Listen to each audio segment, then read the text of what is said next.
చూశాడు.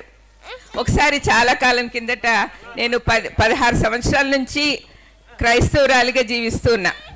అంతకుముందు మా అత్తగారి ఇంట్లో అందరు కూడా హిందువులే, ఇప్పటికీ హిందువులుగానే ఉన్నారు. కానీ నేను చిన్నతనంలో క్రైస్తవ కుటుంబంలోనే పుట్టాను.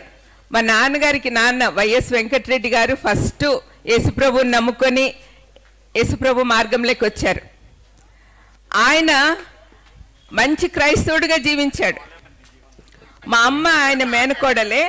ఆమె చిన్నప్పుడే తండ్రిని పోగొట్టుకొని మా తాతయ్య దగ్గర పెరిగింది. అందుకని ఆమె మంచి క్రైస్తవురాలుగా పెరిగింది. ఆమెకు 5 మంది కొడుకుదాన్ని.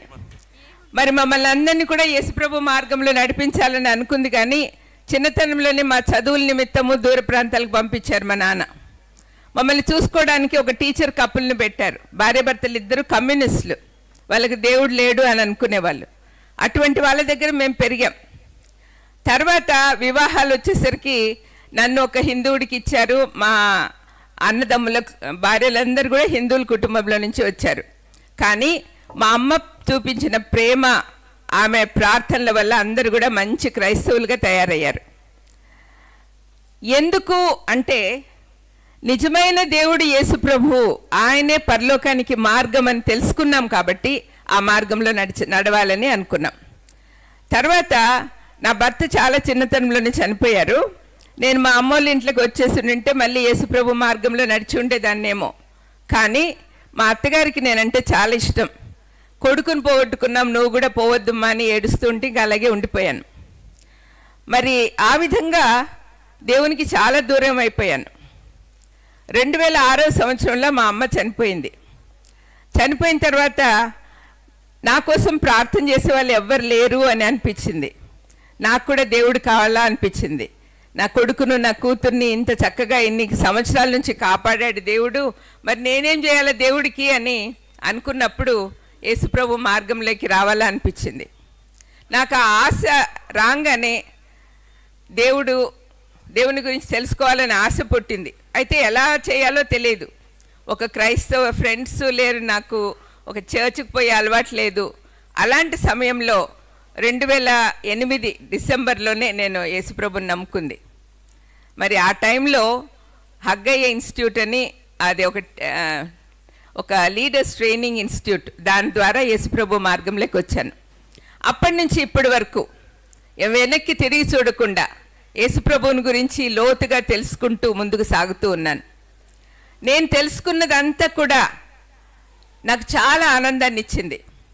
ఒక విధవరాలుగా 20 సంవత్సరాలు ఇంట్లో నుంచి బయటికి రాకుండా ఉన్నదాన్ని బయటకు వచ్చిన తర్వాత యేసుప్రభు మార్గంలో నడుస్తూ ఉంటే నాకంటే మించిన ఆనందం ఎవరికీ లేదు అనిపించింది.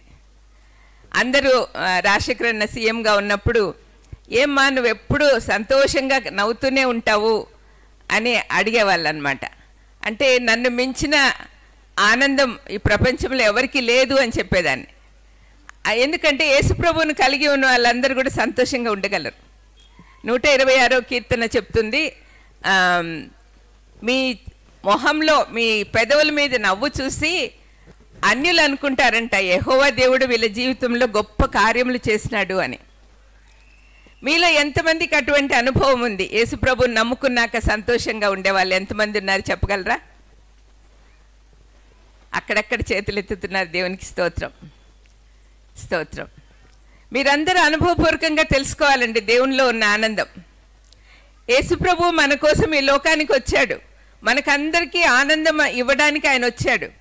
మరి కేవలం మనం మాత్రమే, నమ్ముకున్న వాళ్ళు మాత్రమే సంతోషంగా ఉంటే ఎలాగా? ఆయన పరలోకంలో తండ్రితో కూడా ఉండటం విడిచిపెట్టకూడని భాగ్యమని ఎంచుకొనక సమస్తము వీడి ఈ లోకానికి మన కోసం వచ్చాడు. మన పాపములన్నీ తన భుజం మీద వేసుకొని సిలువ శ్రమలు అనుభవించాడు. ఆయన మన కోసం మరణించి 3వ రోజు తిరిగి లేచి పరలోకానికి ఎక్కి తండ్రి కుడిపార్శ్వమున కూర్చొని మన కోసం విజ్ఞాపనలు చేస్తున్నాడు ఈనాటికి. మరి అటువంటి గొప్ప దేవుడు మనకు దొరికినందుకు మనం ధన్యులం.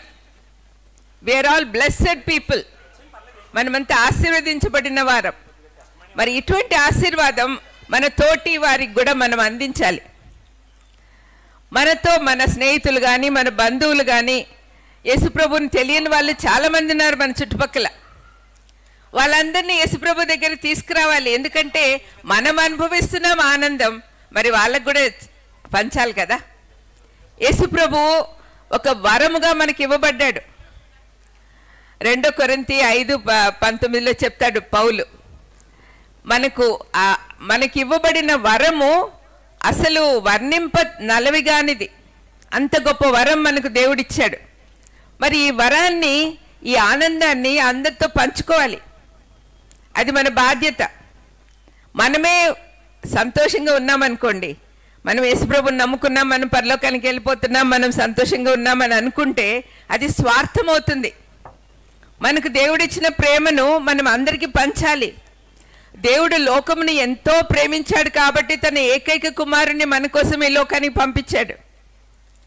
మరి ఆ ప్రేమని ఎవరైనా అర్థం చేసుకోగలరా? అసలు తన ఏకైక కుమారుణ్ణి మన కోసం బలిగా అర్పించి మనల్ని అందరినీ తన కుమారులనుగా కుమార్తెలుగా చేసుకోవాలనుకున్నాడు దేవాదేవుడు.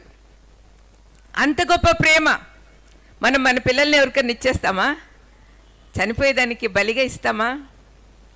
అసలు ఆలోచన కూడా మనకు రాదు. కానీ దేవుడు మనల్ని తన రాజ్యంలోకి తీసుకెళ్ళాలి. మొదట్లో ఏంటి, దేవుడు మానవుల్ని సృష్టించినప్పుడు తనకు దగ్గరగా పెట్టుకున్నాడు. ఏదైనా తోట సృష్టించి ఆదామును హవ్వను అక్కడ పెట్టాడు. వాళ్ళు పాపం చేయనంత వరకు ఏ కష్టము లేదు వాళ్ళకు, దేవుడితో సమాధానంగా ఉన్నారు. తన స్వరూపంలో చేసుకున్నాడు దేవుడు మనల్ని. కానీ సైతాను శోధనలో పడి అవిధేయత చూపించి పాపం చేయడం వల్ల వాళ్ళు దేవునికి దూరం అయిపోయారు. ఆనాటి నుంచి ఈనాటి వరకు మనకందరికి కూడా ఆదాము నుంచి పాపం సంక్రమించింది. ఈ పాపం వదిలించుకుంటే కానీ మనం దేవుని దగ్గరికి పోలేం. దానికి ఒక్కటే ఒక మార్గం.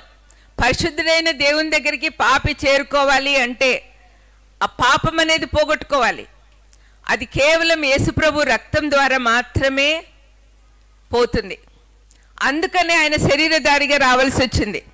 రక్త ప్రోక్షణ లేకుంటే పాపం పరిహరింపబడదు అని ధర్మశాస్త్రం చెప్తుంది. హెబ్రీ పత్రిక 9:22 కనపడుతుంది. అది పాప క్షమాపణ కావాలంటే రక్త ప్రోక్షణ రావాల్సిందే. పాత నిబంధన కాలంలో బలులు అర్పించేవాళ్ళు. గొర్రెలు, ఎద్దులు, కోడెలు ఇవన్నీ కట్ చేసి దాని రక్తం ఇట్లా ప్రోక్షించేవాళ్ళు. అది టెంపరీ రిలీఫ్.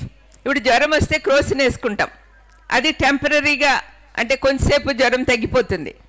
అయితే దానికి మూలం ఏదో తెలుసుకుంటే యాంటీబయోటిక్స్ ఇస్తారు. యాంటీబయోటిక్స్ ఇచ్చినప్పుడు అది కంప్లీట్గా పోతుంది. అదేవిధంగా మన కంప్లీట్గా పాపము పోవాలి అంటే యేసుప్రభు రక్తం రావాలి. యేసుప్రభు రక్తం ఎందుకంటే ఆయన పరిశుద్ధుడు కాబట్టి. మామూలు మానవుల రక్తం సరిపోదు. ఆయనలో దైవత్వం యొక్క పరిపూర్ణత శరీరముగా క్రీస్తులో ఉంది అని రాయబడి ఉంది. దైవత్వం యొక్క పరిపూర్ణత.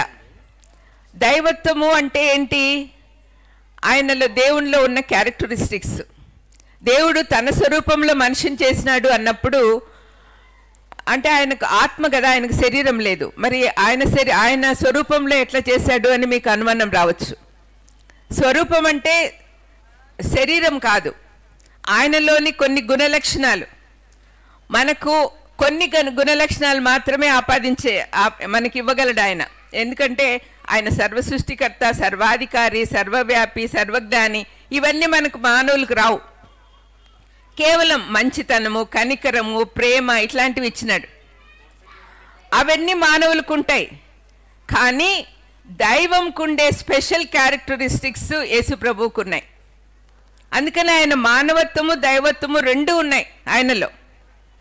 అది మనం క్లియర్గా అర్థం చేసుకోవాలి. ఆయన శరీర రూపంలో ఈ లోకానికి ఎందుకు వచ్చాడంటే రక్తం కావాలి, రక్త ప్రోక్షణ కావాలి. ఆయన ఆత్మ కనుక ఆయనకు శరీరం లేదు. రక్త మాంసాలు ఆయనలో ఉండాలి, అప్పుడే రక్తం వస్తుంది కదా. అందుకనే ఆయన నరరూపిధారిగా ఈ లోకానికి వచ్చాడు, శరీర ధారణ ధరించుకొని. ఆయన పరిశుద్ధుడు అని ఎందుకు చెప్తాము అంటే పరిశుద్ధుడైన దేవుని రక్తం అయితేనే మనకు పనికొస్తుంది. మానవుని రక్తం. పరిశుద్ధుడైన మానవులు ఎవరూ లేరు. మనమందరము జన్మత పాపులమే.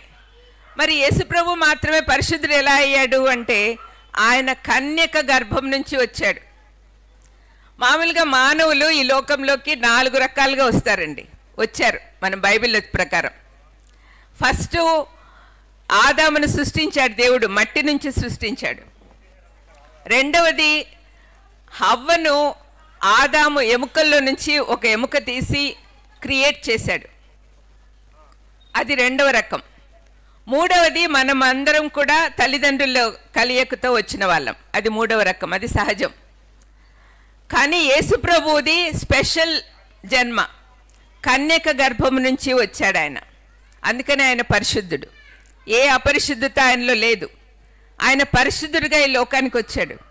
పరిశుద్ధుడైన మానవుని రక్తం మాత్రమే పనికొస్తుంది, రక్త ప్రోక్షణ. ఆ రక్త ప్రోక్షణ అయితేనే మనకు పాపము హరించబడుతుంది. ఆ విధంగా యేసుప్రభు ఈ లోకానికి వచ్చాడు. శరీర ధారణ ఎందుకు వచ్చింది అంటే రక్తం కావాలి కాబట్టి. ఇప్పుడు అర్థమైంది అనుకుంటాను.